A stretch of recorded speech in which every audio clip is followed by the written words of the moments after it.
Shalom, saudara-saudara di dalam nama Tuhan Yesus Kristus.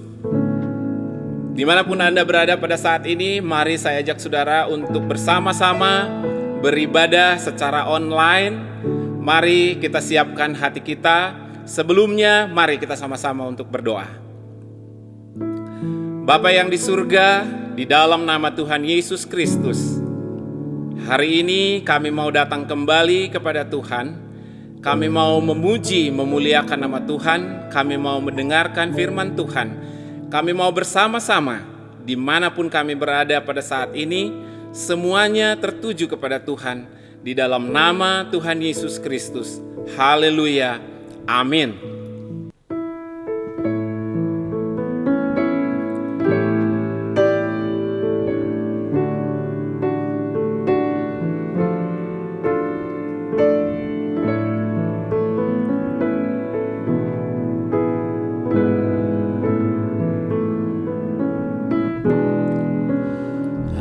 Atas bukit yang jauh, tampak kayu salib, lambang kutuk nestapa celah. Salib itu tempat Tuhan Maha Kudus menebus umat manusia.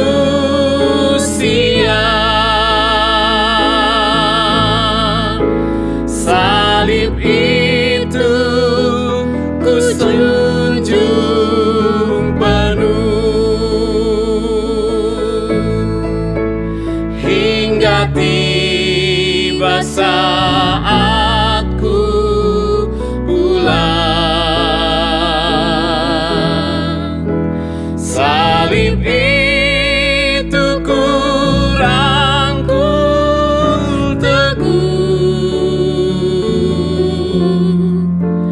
dan mahkota kelak milikku.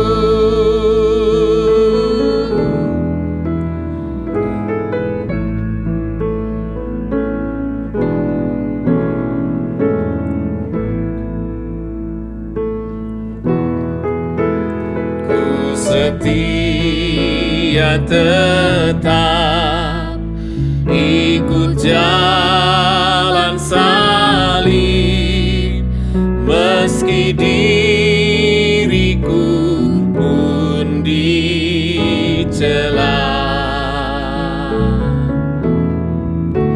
Satu saat kelak ku dibawa pergi ke tempat kemuliaannya. Salib itu ku junjung penuh hingga tiba saatku pulang. Salib itu ku rangkul teguh, dan mahkota kelak milikku. Salib itu ku junjung penuh hingga tiba saatku pulang. Salib itu ku rangkul teguh, dan mahkota kelak milikku. Dan kelak milikku, dan mahkota kelak milikku.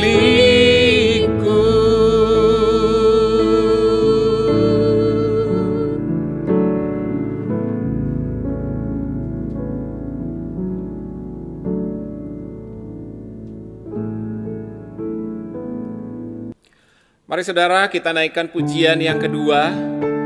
Biar Tuhan kiranya boleh menaungi kita, melingkupi kita di dalam kuasa-Nya. Kita angkat pujian sama-sama.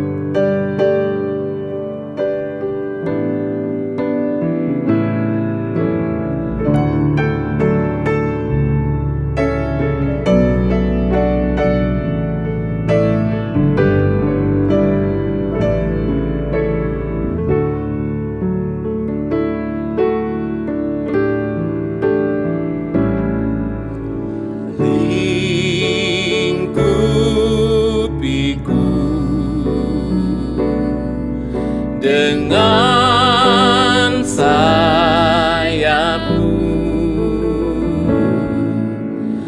naungiku dengan kuasa-Mu di saat badai bergelora. Akan terbang bersamamu, Bapa, Kau Raja atas semesta. Ku tenang sebab Kau Allahku.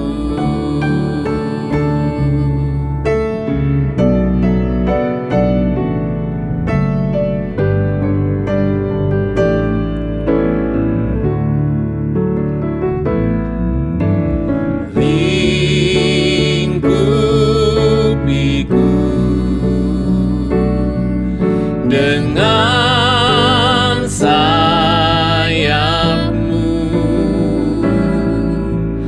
naungiku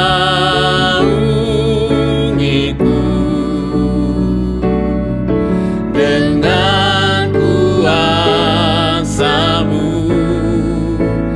di saat badai bergelora. Ku akan terbang bersamamu, Bapa, Kau Raja atas semesta. Ku tenang sebab Kau Allahku. Di saat badai bergelora,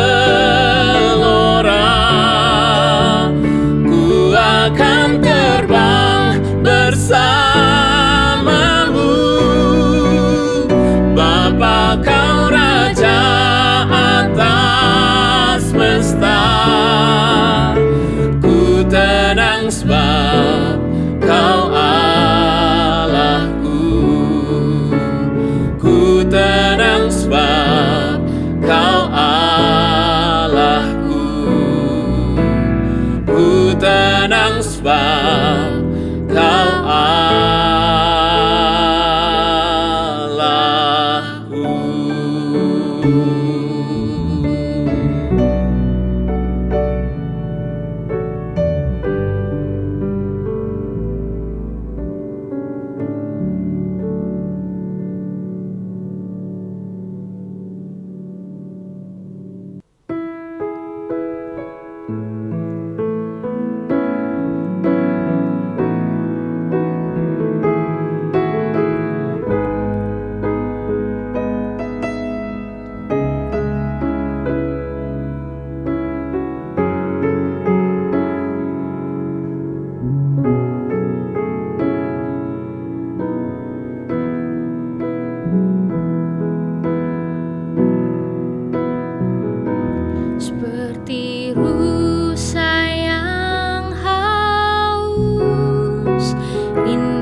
datangnya hujan,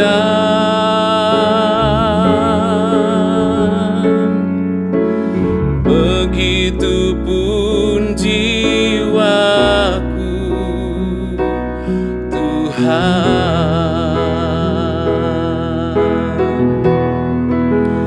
Hanya Engkau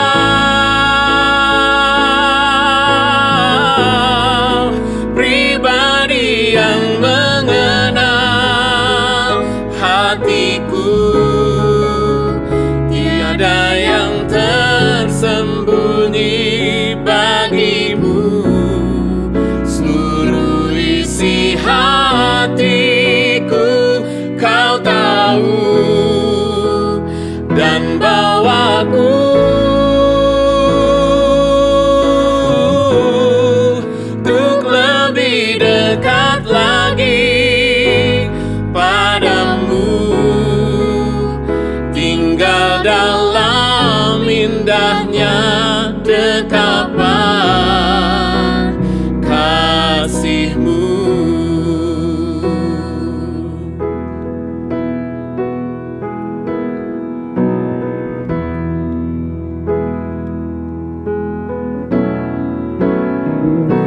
Seperti rusa yang haus, rindu aliran sungai-Mu,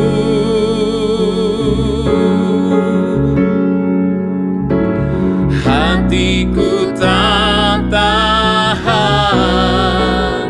menunggu-Mu.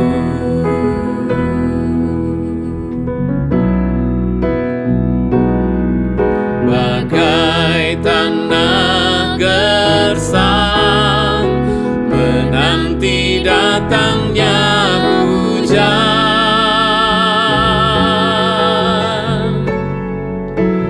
begitupun jiwaku,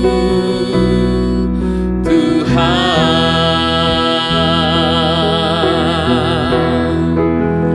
Hanya Engkau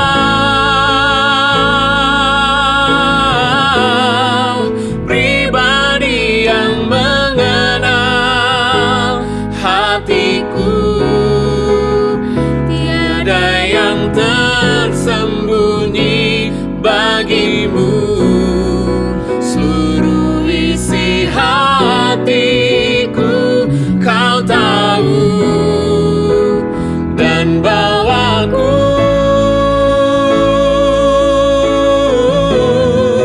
untuk lebih dekat lagi padamu, tinggal dalam indahnya dekapan kasih-Mu. Hanya Engkau, Tuhan. Engkau pribadi yang mengenal hatiku, tiada yang tersembunyi bagimu. Seluruh isi hatiku Kau tahu, dan bawaku untuk lebih dekat lagi padamu, tinggal dalam indahnya dekapan kasih-Mu.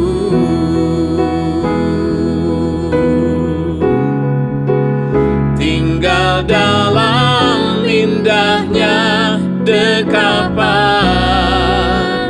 kasih-Mu.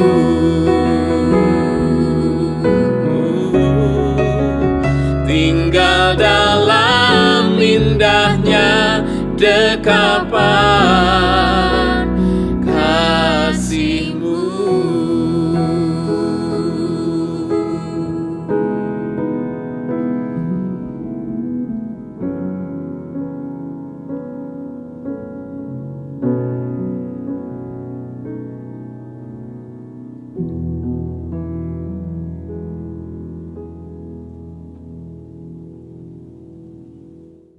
Shalom, Bapak Ibu Saudara sekalian. Mari sebelum kita mendengarkan firman Tuhan, kita mau bersama-sama masuk di dalam doa. Bapa dalam surga, kami mengucap syukur dan terima kasih kalau masih ada hari ini bagi kami Tuhan. Walaupun saat ini kami beribadah secara online, kami ada di rumah kami masing-masing, tetapi kami percaya Tuhan hadir bersama kami. Dan Tuhan siap memberkati kami semua. Tuhan tahu apa yang menjadi beban di dalam pikiran dan hati kami. Tuhan tahu setiap pergumulan kami, semua itu terbuka di hadapan Tuhan. Kami mau menyerahkan semua ke dalam tangan Tuhan. Biarlah Tuhan berbicara dan kami siap diberkati oleh Tuhan. Terima kasih Bapa, kami menyerahkan saat ini sepenuhnya ke dalam tangan Tuhan. Dan kami berdoa dalam nama Tuhan Yesus Kristus yang menjadi Tuhan dan Juru Selamat kami yang hidup. Terpuji nama Tuhan. Haleluya. Amin. Saudara sekalian, hari ini adalah kebaktian reli Paskah. Jadi kita akan berbicara mengenai Paskah. Dan tema kita pada hari ini adalah Paskah, salib dan kebangkitan Yesus Immanuel. Mari kita akan membuka firman Tuhan yang saya bacakan dari surat Filipi pasal yang ketiga, ayat 7 sampai dengan 14 yang demikian bunyinya. Tetapi apa yang dahulu merupakan keuntungan bagiku, sekarang kuanggap rugi karena Kristus. Malahan segala sesuatu kuanggap rugi karena pengenalan akan Kristus Yesus Tuhanku lebih mulia daripada semuanya. Oleh karena Dialah aku telah melepaskan semuanya itu dan menganggapnya sampah, supaya aku memperoleh Kristus dan berada dalam Dia bukan dengan kebenaranku sendiri karena mentaati hukum Taurat, melainkan dengan kebenaran karena kepercayaan kepada Kristus, yaitu kebenaran yang Allah anugerahkan berdasarkan kepercayaan. Yang ku kehendaki ialah mengenal Dia dan kuasa kebangkitannya dan persekutuan dalam penderitaannya, di mana aku menjadi serupa dengan Dia dalam kematiannya, supaya aku akhirnya beroleh kebangkitan dari antara orang mati. Bukan seolah-olah aku telah memperoleh hal ini atau telah sempurna, melainkan aku mengejarnya. Kalau aku dapat juga menangkapnya, karena aku pun telah ditangkap oleh Kristus Yesus. Saudara-saudara, aku sendiri tidak menganggap bahwa aku telah menangkapnya, tetapi ini yang kulakukan. Aku melupakan apa yang telah di belakangku dan mengarahkan diri kepada apa yang di hadapanku dan berlari-lari kepada tujuan untuk memperoleh hadiah, yaitu panggilan surgawi dari Allah dalam Kristus Yesus. Saudara, Rasul Paulus mengatakan, yang ku kehendaki ialah mengenal Dia dan kuasa kebangkitannya. Dia siapa saudara? Dia adalah Yesus Immanuel yang telah tersalib untuk menebus dosa manusia. Saudara sekalian, Tuhan bisa berbicara kepada kita dengan berbagai cara. Tuhan bisa berbicara kepada kita melalui peristiwa-peristiwa yang terjadi di alam semesta ini. Seperti apa yang kita alami juga mungkin dengan wabah corona yang saat ini kita hadapi. Tuhan bisa berbicara melalui semua itu. Tuhan bisa berbicara melalui berkat-berkat-Nya. Tuhan bisa berbicara melalui kejadian-kejadian yang kita alami dalam kehidupan. Dan Tuhan juga bisa berbicara kepada manusia melalui hari raya Kristiani, termasuk Paskah. Saudara sekalian, Tuhan mau supaya setiap orang Kristen harus makin menghayati dan menikmati berkat Paskah yang sebenarnya. Menghayati dan menikmati salib dan kebangkitan Yesus Immanuel. Itu adalah berkat Paskah yang sebenarnya. Saudara-saudara sekalian, sebenarnya seluruh dunia sudah mendengar Injil keselamatan surgawi via salib Yesus Immanuel. Tetapi iblis mempunyai strategi membuat manusia tidak bisa menikmati, tidak bisa menghayati dan menikmati salib dan kebangkitan Yesus Immanuel. Strategi iblis membuat manusia percaya kepada salib, tetapi tidak percaya kepada kebangkitan. Artinya apa saudara? Yesus yang sudah mati di atas kayu salib, Yesus yang sudah dikuburkan dan Dia tetap mati dan tidak bangkit. Firman Tuhan mengatakan, tetapi andai kata Kristus tidak dibangkitkan, maka sia-sialah pemberitaan kami dan sia-sia juga kepercayaan kamu. Jika Kristus tidak dibangkitkan, maka sia-sialah pemberitaan kami. Karena kita hanya memberitakan Yesus yang mati. Kita percuma beribadah kepada Yesus yang mati, yang tidak bisa berbuat apa-apa. Padahal saudara sekalian, kematian dan kebangkitan Tuhan Yesus itu adalah yang luar biasa. Di mana kuasa Tuhan dinyatakan melalui kebangkitan, dibuktikan bahwa Yesus adalah anak Allah. Melalui firman ini, saudara, iblis ingin menjebak kita. Iblis ingin dengan strateginya membuat manusia percaya kepada salib, tetapi tidak percaya kebangkitan. Berarti percaya salib, tetapi tidak percaya bahwa yang disalib itu adalah anak Allah. Saudara-saudara sekalian, iblis juga ingin membuat supaya orang Kristen tanpa salib. Bagaimana mungkin orang Kristen tanpa salib? Salib yang sudah menyelamatkan orang Kristen. Kenapa harus salib? Karena manusia berdosa tidak bisa menyelamatkan manusia berdosa lainnya. Manusia berdosa hanya bisa mengharapkan anugerah Tuhan. Itu sebabnya Allah berinisiatif. Dia mengaruniakan anak yang tunggal, Yesus Kristus, untuk mati di atas kayu salib, untuk menebus dosa saudara dan saya. Jadi hanya karena salib, orang Kristen bisa diselamatkan. Jadi orang Kristen tanpa salib, saudara, itu hanya orang Kristen administrasi saja. Saudara boleh mengaku orang Kristen. Saudara boleh tercatat sebagai orang Kristen. Saudara boleh mempunyai KTP Kristen. Tetapi Kristen tanpa keselamatan itu menjadi sia-sia. Saudara-saudara, strategi iblis juga ingin supaya manusia percaya kepada salib, tetapi tanpa anak domba Allah. Artinya apa, saudara? Tanpa ada anak domba Allah yang tersalib. Tanpa ada penebusan melalui penumpahan darah di dalam Tuhan Yesus Kristus. Maka salib yang seperti itu, yang dipercaya tetapi tanpa anak domba Allah, menjadi salib tanpa penebusan. Saudara boleh memiliki salib. Saudara boleh punya salib di rumah, dipasang di rumah, boleh digantung di mobil, boleh pakai kalung salib, boleh pakai barangkali gelang yang ada salibnya. Semua boleh pakai salib. Tetapi salib itu tidak ada gunanya. Kenapa? Karena salib itu tanpa penebusan. Saudara tetap akan menjadi manusia yang menuju kepada kebinasaan. Karena tanpa salib, orang Kristen, setiap manusia tidak mungkin dapat diselamatkan. Saudara-saudara sekalian, iblis sangat pintar. Kita boleh percaya salib tetapi tanpa penebusan. Kalaupun saudara dan saya menjadi orang Kristen, iblis mau kita menjadi orang Kristen yang tidak menyalibkan hidup kita berserta dengan Kristus. Kalau Tuhan ingin menjadikan saudara dan saya sebagai anak domba, tetapi iblis ingin menjadikan saudara dan saya menjadi anak kodok. Saudara tahu apa bedanya anak domba dan anak kodok? Anak domba kalau dimasukkan ke dalam lumpur, dia akan loncat. Dia tidak senang yang kotor. Tetapi kalau anak kodok dimasukkan ke dalam lumpur, dia akan beranak pinak di sana.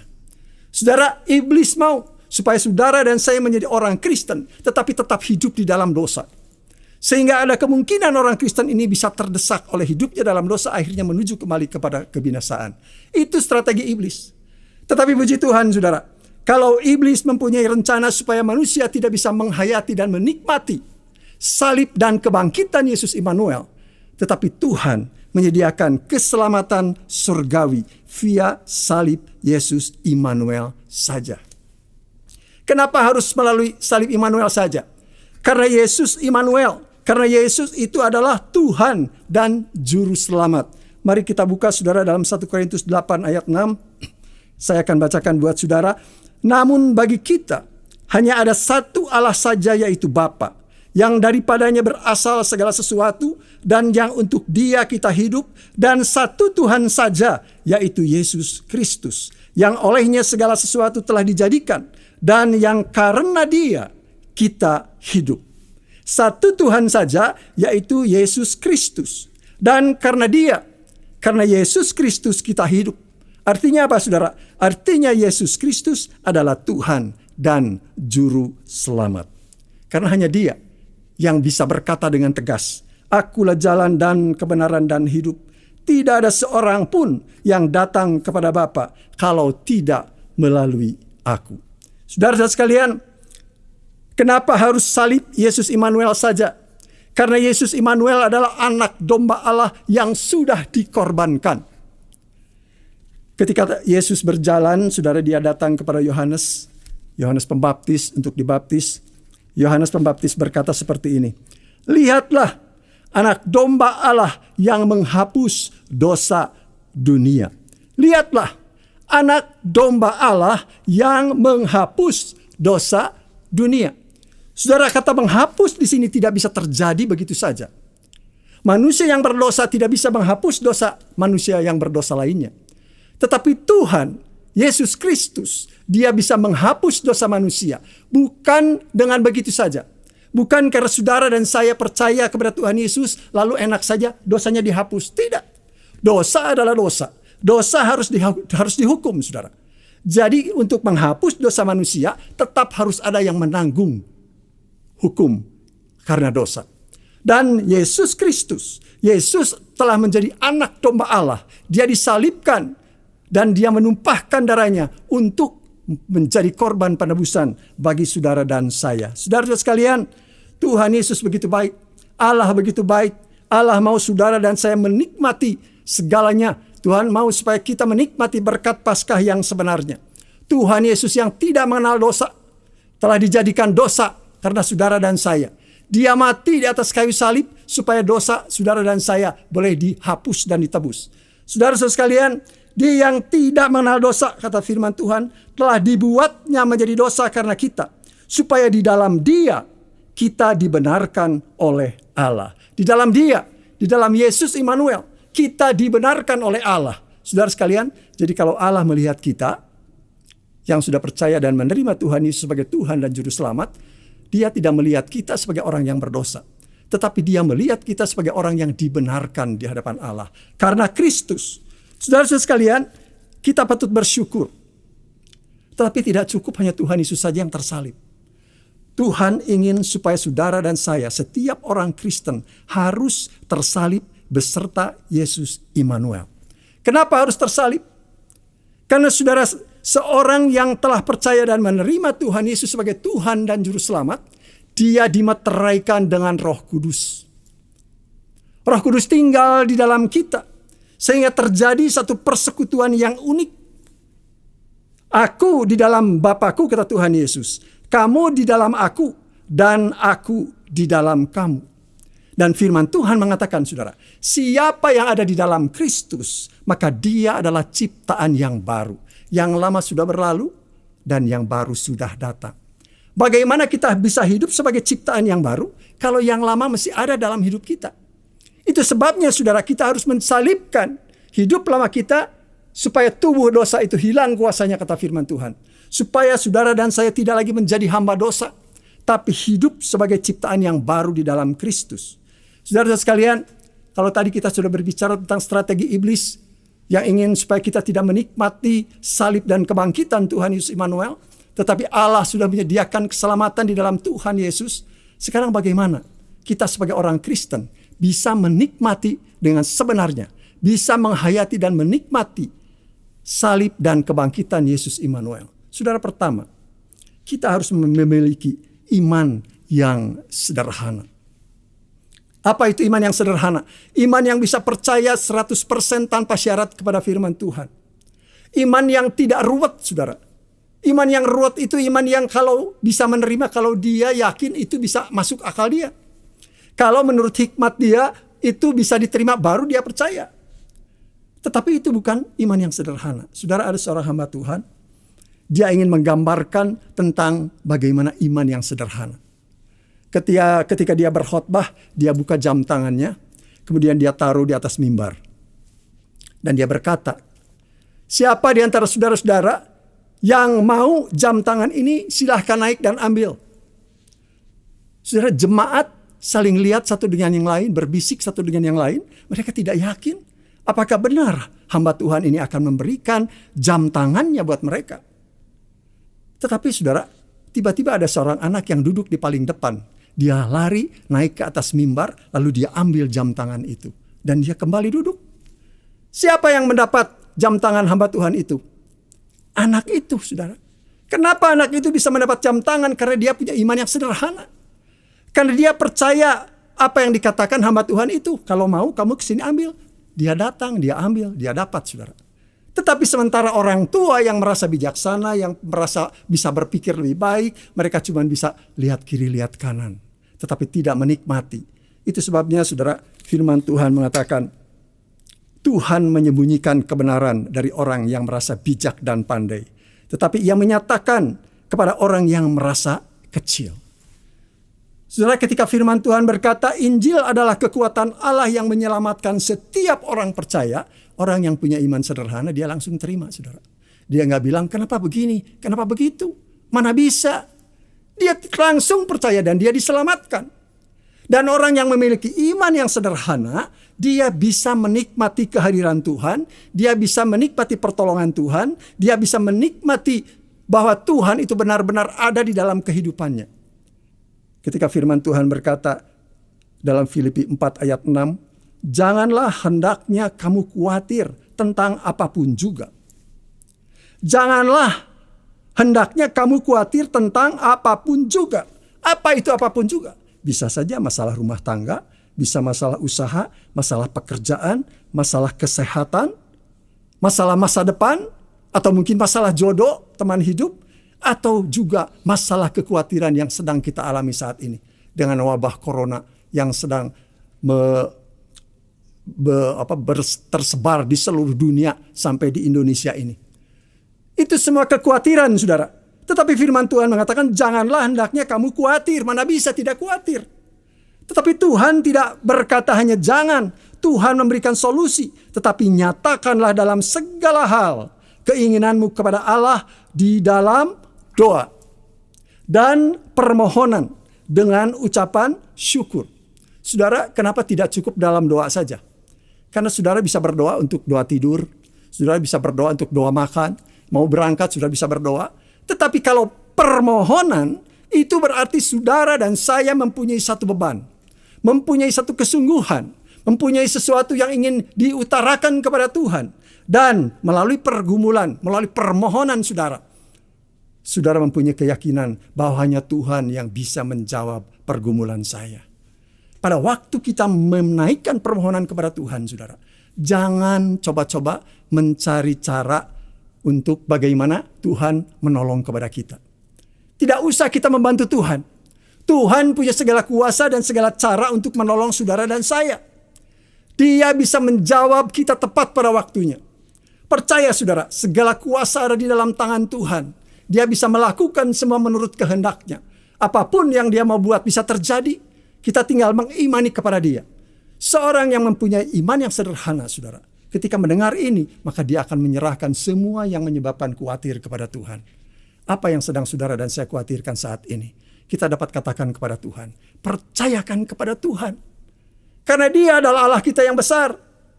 Saudara-saudara sekalian, namun kita seringkali tidak merasa yakin kalau Tuhan bisa menolong kepada kita. Mungkin saudara merasa persoalan kita terlalu besar. Persoalan kita terlalu rumit. Apalagi orang lain bilang, gak ada harapan. Tidak mungkin dalam kondisi seperti ini. Mustahil.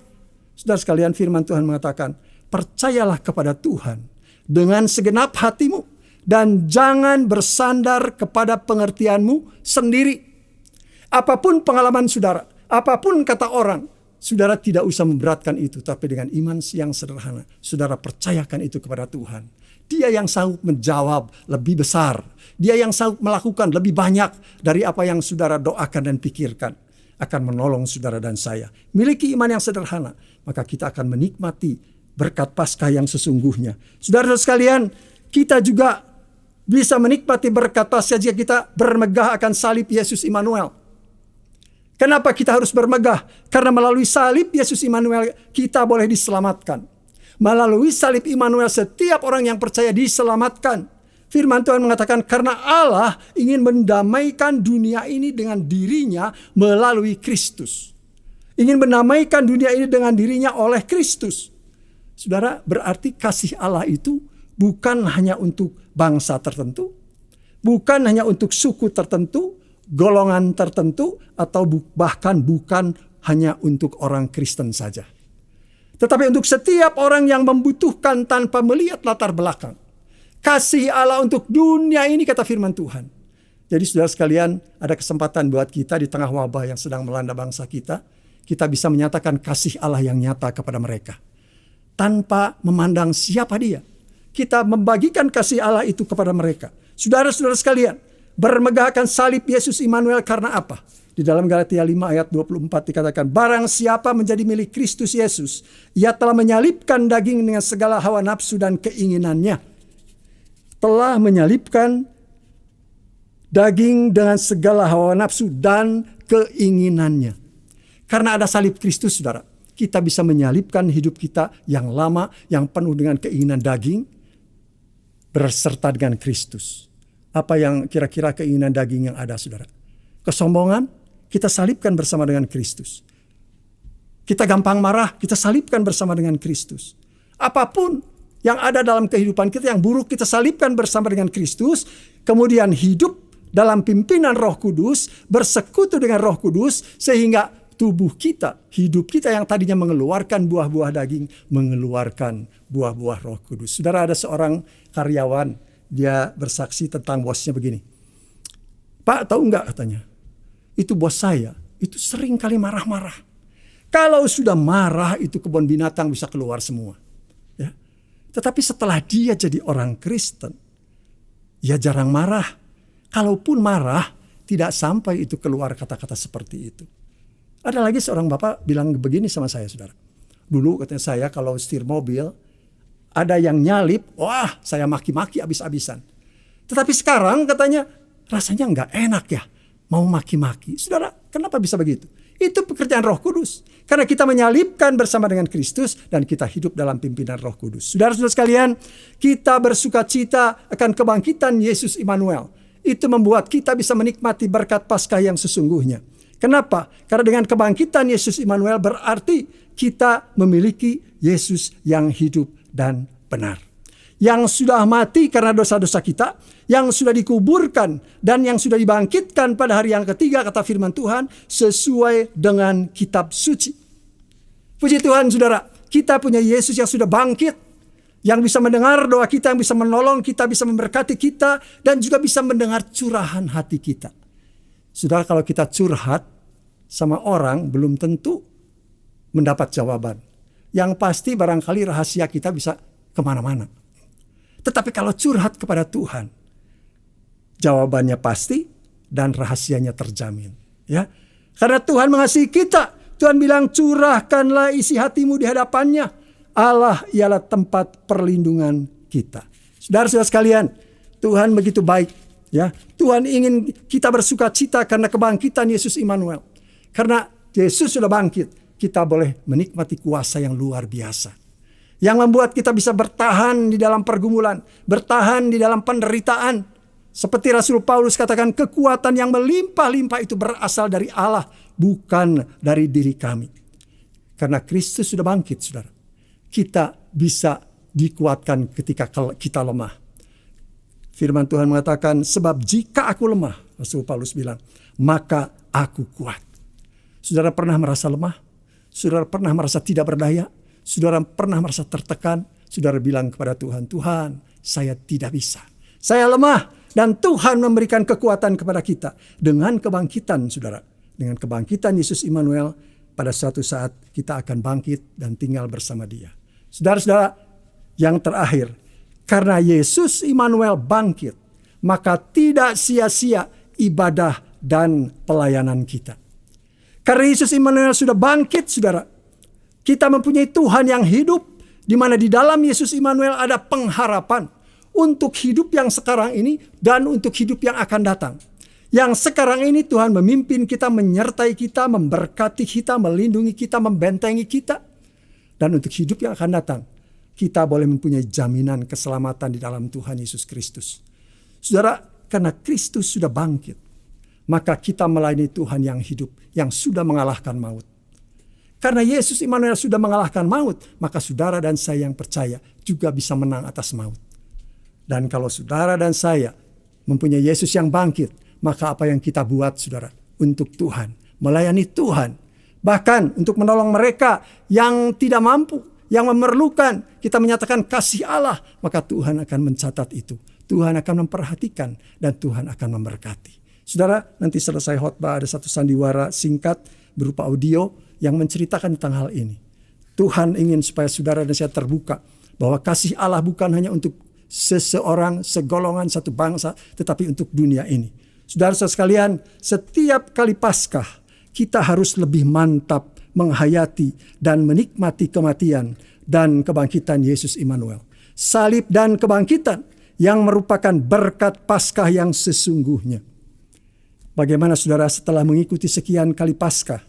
Apakah ada perubahan di dalam hidup saudara? Atau mau tunggu berapa Paskah lagi? Kiranya berkat Paskah yang sesungguhnya, salib dan kebangkitan Yesus Immanuel boleh dihayati dan dinikmati oleh saudara semua. Amin. Tuhan Yesus memberkati. Kita akan masuk di dalam doa. Bapa dalam surga, kami mengucap syukur dan terima kasih kalau masih ada firman Tuhan bagi kami Bapa. Di tengah-tengah ketidaktentuan kami dalam wabah corona ini, Tuhan sudah bangkit, Tuhan hidup, Tuhan yang sanggup mendengar doa kami, Tuhan yang sanggup mendengar seruan kami, dan Tuhan yang sanggup melimpahkan segala kuasa-Nya kepada kami. Bapa di surga, kami percayakan semua pergumulan kami, bahkan pergumulan bangsa ini di hadapan Tuhan. Engkau adalah Tuhan yang menyatakan janganlah kamu khawatir. Nyatakan semua itu di dalam doa. Kami menyatakan di dalam doa dan permohonan kepada Tuhan. Tuhan tolong setiap umat-Mu. Tuhan tolong setiap manusia yang ada dalam dunia yang Tuhan kasihi, yang sedang mengalami begitu banyak penderitaan karena wabah corona. Tuhan yang memberikan kepada mereka pertolongan. Tuhan berkati para dokter, para tenaga medis, para relawan yang sudah berjuang di garda depan untuk mengatasi wabah corona ini. Kami menyerahkan semuanya di dalam pertolongan Tuhan.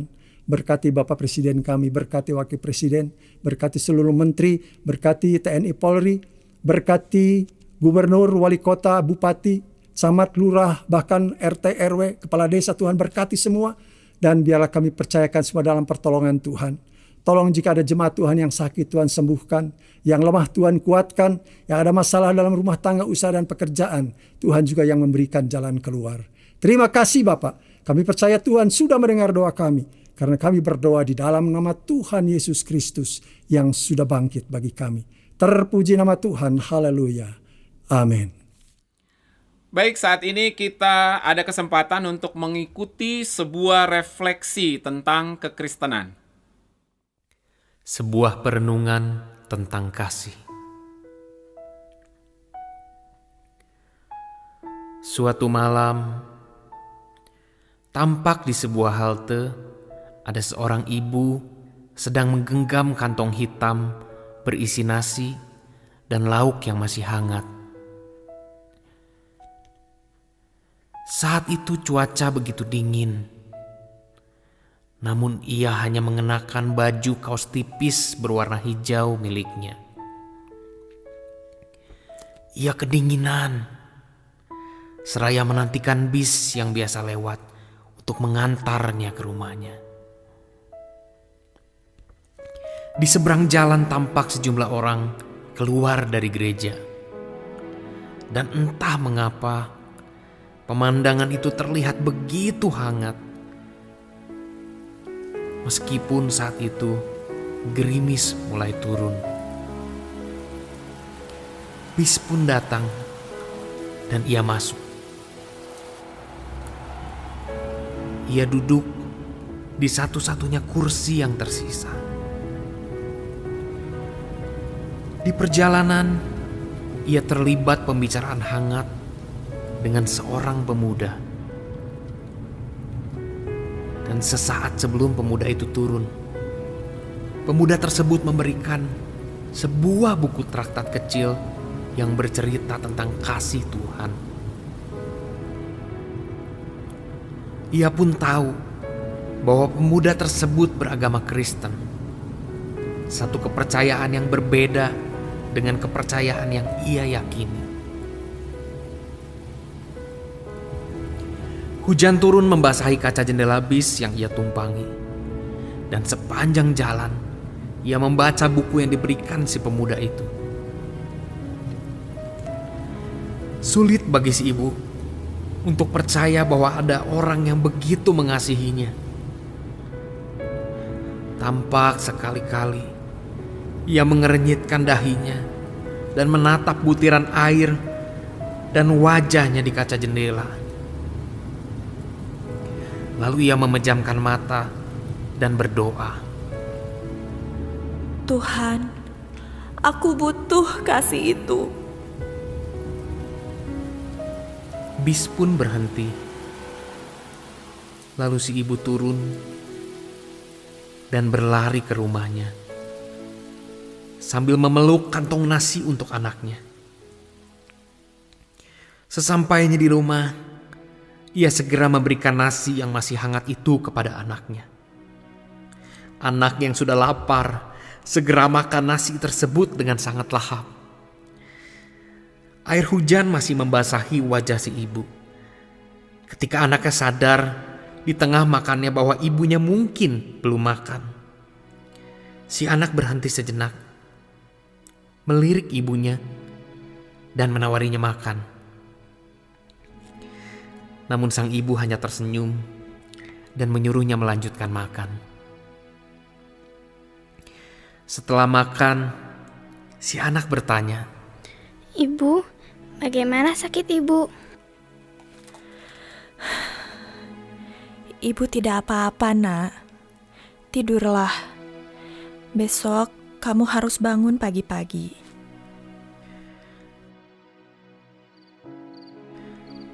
Di tengah malam, sang ibu terjaga dari tidurnya. Meskipun lelah, ia dibangunkan oleh perutnya yang sangat lapar. Ia terpaksa membuka kembali kertas nasi yang sudah lecek dari bawah meja. Ia mengumpulkan butir-butir nasi yang masih ada sampai terkumpul 1 sendok nasi untuk mengisi perutnya yang lapar. Selesai makan, ia melihat buku yang diberikan si pemuda. Ia begitu merindukan berjumpa dengan sosok yang begitu mengasihinya. Sambil ia mengelus anaknya yang sudah tidur, ia berdoa di dalam hatinya.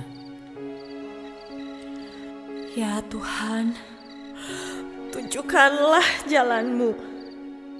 Mampukanlah hamba melewati semua ini. Sekiranya ada kasih seperti yang hamba baca di buku tadi. Tunjukkanlah Tuhan, tunjukkanlah. Amin.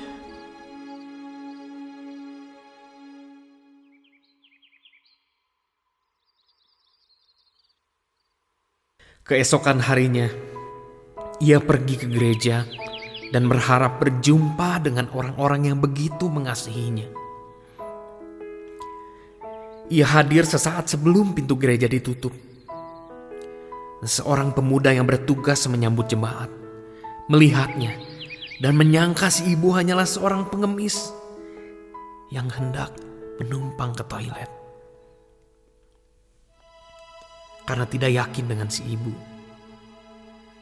pemuda tersebut hanya menunjukkan letak toilet umum di samping gereja, lalu menutup pintu ruang gereja. Si ibu menyadari maksud pemuda tersebut. Ia tidak diterima karena baju lusuh dan sandal jepit yang ia gunakan. Dengan baju yang terbaik yang ia punya, ia memilih bertahan untuk tidak pulang. Ia begitu merindukan ingin berjumpa dengan sang kasih. Dan dari samping gereja, ia mencoba duduk di atas tembok batu di dekat toilet untuk mendengarkan khotbah dari balik tembok gereja. Allah mengasihimu, kasih-Nya luar biasa. Bertobatlah dan terimalah kasih Tuhan. Allah mengasihi setiap kita dan memberikan anak yang tunggal agar kita yang percaya tidak binasa. Tampak seluruh jemaat memperhatikan dan diberkati lewat khotbah sang pendeta. Si ibu semakin yakin bahwa pribadi yang ia baca di traktat betul ada dan mengasihinya. Ia terharu. Ia menangis pelan-pelan dan berdoa di balik tembok gereja.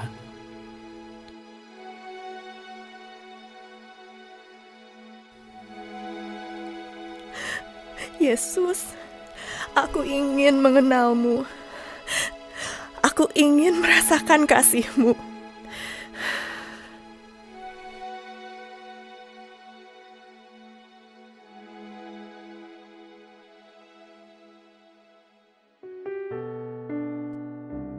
Ibadah selesai dan jemaat mulai berhamburan keluar.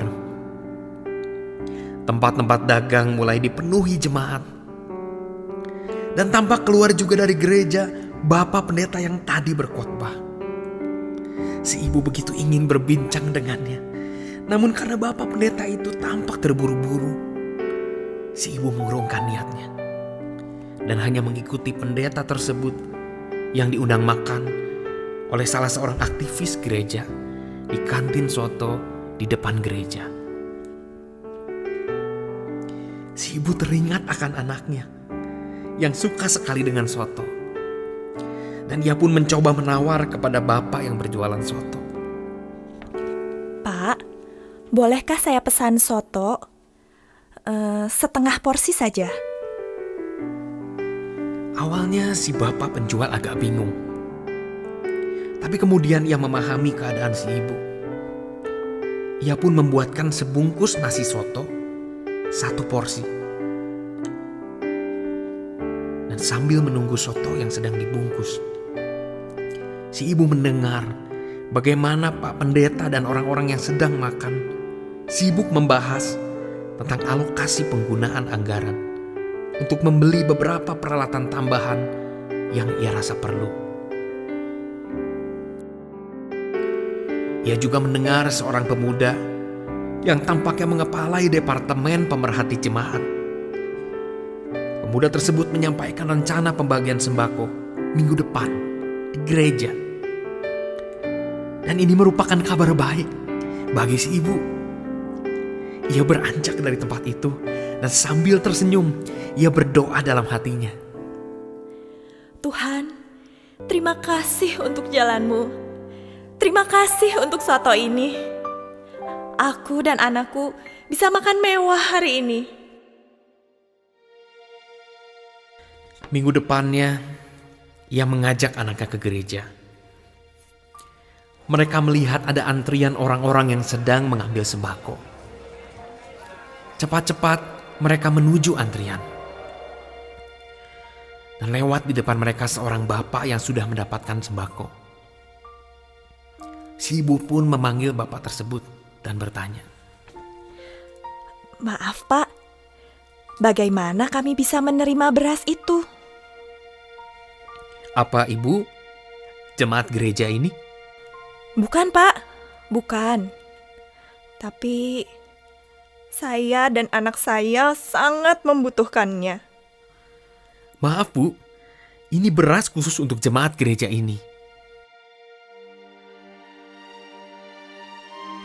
Kemudian si ibu sambil menahan sakit dan tangisnya, dengan suara dan tangan yang bergetar, ia mengeluarkan uang 5.000 rupiah dan meminta anaknya untuk membeli cakwe agar bisa mengisi perut mereka yang kosong karena lapar. Kemudian si ibu berlari dan sembunyi di samping gereja. Di balik tembok gereja, ia bersandar, ia menangis, mempertanyakan kasih yang ia dengar dari atas mimbar. Dan ia mengeluarkan traktat yang ia bawa dari kantong celananya. Sambil menangis, terlantun sebuah pujian di gereja dari dalam gedung gereja.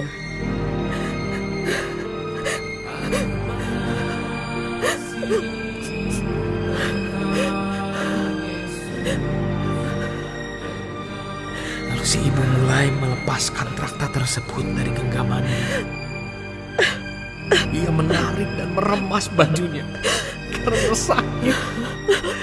karena sakit. Demikian suara tangis si ibu semakin pelan, dan semakin tidak terdengar. Sampai akhirnya si ibu dengan penglihatan yang semakin samar melihat anaknya berlari sambil menjatuhkan makanan yang ia beli.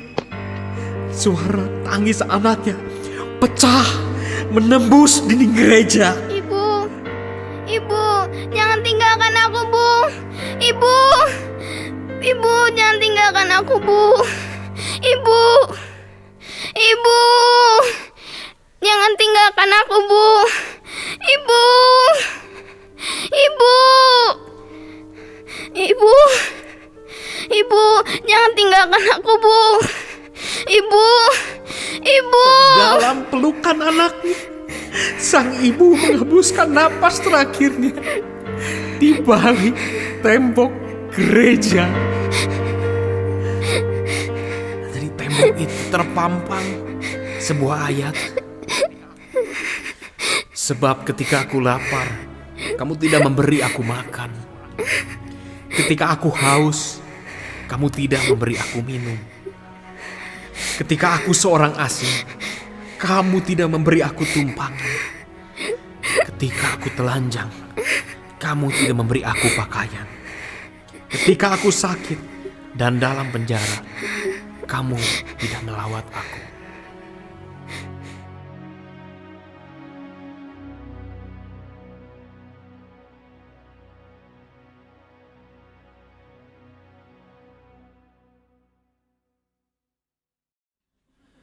Saudara yang dikasihi oleh Tuhan Yesus Kristus, di akhir kebaktian ini ada beberapa yang perlu saya sampaikan untuk saudara ketahui. Yang pertama, kebaktian Paskah online akan kita laksanakan jam 7 hari Minggu. Juga ada kebaktian Paskah sekolah Minggu jam 9. Yang berikutnya adalah mengenai persembahan untuk saat ini akan dipergunakan untuk kas gereja. Oleh sebab itu, saudara semua boleh memberikan persembahan melalui transfer bank dengan nomor rekening yang tertera di layar Anda.